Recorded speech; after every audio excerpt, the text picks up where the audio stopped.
Assalamualaikum warahmatullahi wabarakatuh. Balik lagi sama aku Salsabila Pramesti dengan NIM 23133079. Nah, di sini pada kesempatan kali ini adalah learning journal yang pertemuan ke-12.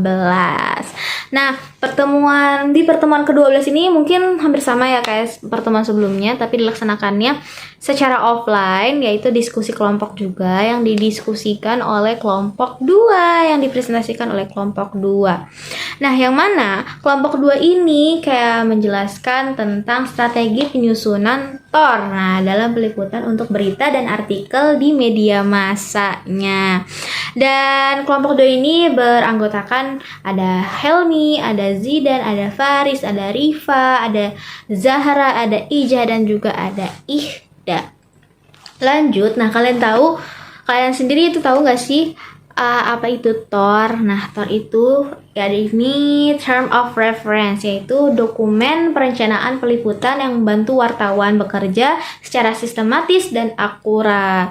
Nah, jadi TOR itu kayak mencangkup latar belakangnya, terus tujuannya, metodenya, dan jadwal liputannya. Tapi guys, perlu diingat, TOR itu bukan hanya untuk pada pembuatan berita dan artikel aja. Tapi TOR itu bisa buat secara luas gitu ya. Kayak misalkan kita mau ngadain proyek-proyek atau kayak pelaksanaan sesuatu. Nah, itu bisa menggunakan TOR agar datanya atau konsepnya, strukturnya itu lebih sistematis. Nah, selanjutnya itu ada definisi TOR nih dalam konteks media massanya. Seperti kita ketahui ya tadi, TOR itu term of reference adalah dokumen perencanaan yang membuat landasan tujuan, struktur proyek, serta perjanjian dan jadwal yang terkait. Ternyata di TOR itu juga mencantumkan jadwalnya. Kayak ekspektasi kita, bukan ekspektasi, kemauan kita gitu kan, nanti kedepannya itu bakal kayak gimana, tanggal berapa, kayak gitu, nanti baru dilaksanakan. Nah, definisi TOR juga dalam konteks media massa nih guys ya, tersusun kayak sama aja sih unsur-unsurnya kayak berita. Ada what, ada why, ada who, ada when, ada where, how, dan juga how much. Jadi TOR itu biasanya ya disusun oleh tim redaksi nih dalam peliputan berita biasanya ya. Dan berisi informasi seperti latar belakang, tujuan, visi proyek, serta data dari narasumbernya.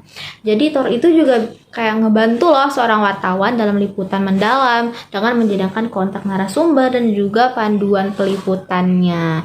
Jadi kalau misalkan pakai TOR itu kayaknya lebih mudah gitu. Kayak abis ini stepnya ini nih, abis ini stepnya ini nih, kayak gitu. Jadi kita bisa tahu.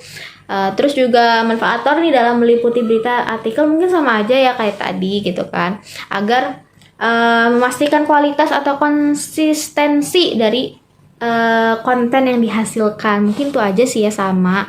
Terus juga manfaat TOR dalam peliputan berita dan artikel, mungkin manfaat lagi nih ya, yaitu menentukan fokus tujuan, pasti ya, tadi aku udah singgung di depan.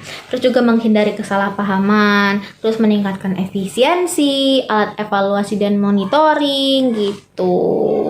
Jadi TOR itu membantu mengevaluasi hasil tulisan kita gitu. Apakah itu sesuai dengan apa yang kita pikirkan, apa yang kita angan-angankan gitu kan. Nah, langkah-langkahnya menyusun TOR itu yang pertama pasti topiknya ya, yang ingin dibahas atau yang ingin dilaksanakan itu apa ke depannya. Terus juga latar belakang masalahnya, kayak menjelaskan inti masalah secara ringkas.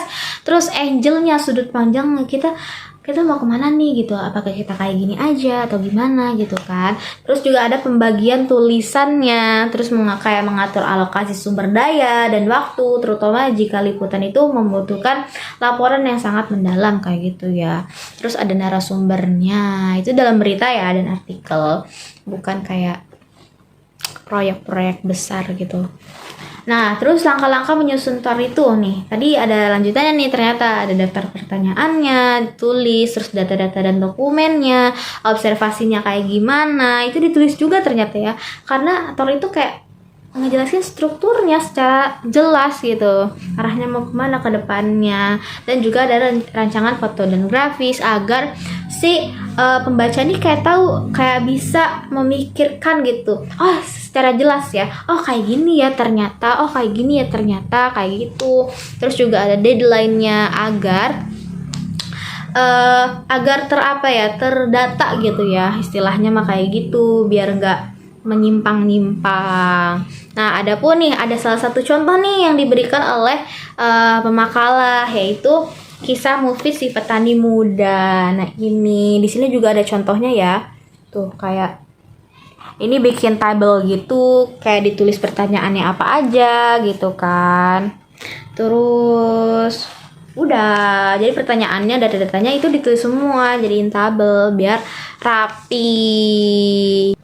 Nah, mungkin segitu aja yang bisa aku jelasin. Ya, kurang dan lebihnya mohon dimaafkan. Tapi guys, tadi juga waktu pas akhir itu kayak ngejelasin tentang perbedaan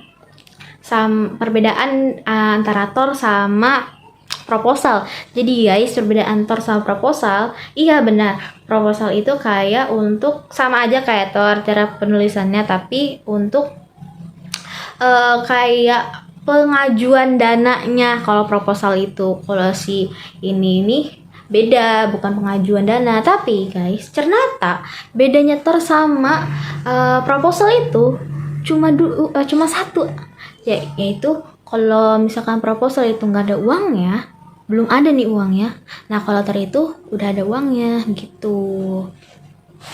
Mungkin cukup sekian aja ya dari aku. Kurang dan lebihnya mohon maaf. Dan kita tuh selamat mengerjakan tugas lagi ya, mungkin untuk kelompok-kelompok selanjutnya. Dan artikel juga semangat. Sampai jumpa di pertemuan lainnya dan bye-bye.